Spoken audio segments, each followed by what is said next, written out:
ఈరోజు కోడిగుడ్డు and omelette వేస్తున్నానండి. 2 కోడిగుడ్లు తీసుకున్నాను నేను ఇక్కడ. 2 కోడిగుడ్లు పగట్టుకున్నాను. చూడండి ఎంత ఉల్లిపాయలు వేసుకుంటున్నాను, సన్నగా తరుక్కున్న ఉల్లిపాయలు. ఇంకొంచెం ఎంత సరిపడా కారం వేస్తున్నాను. కారము ఉప్పు వేసుకుంటున్నాను బాగా. ఇవి బాగా కలుపుకోవాలి. ఇప్పుడు ఇందులో కలుపుకోవాలండి బాగా.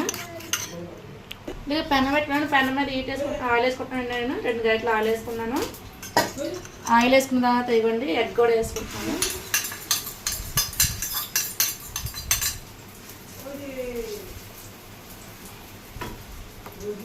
ఇదిగోండి ఆమ్లెట్ తయారైందంటే మాస్టర్కి ఇంకా మొత్తం ఆమ్లెట్ అయిపోయిందండి. చూడండి ఆమ్లెట్, వంకాయ కూర, రైస్ అండి.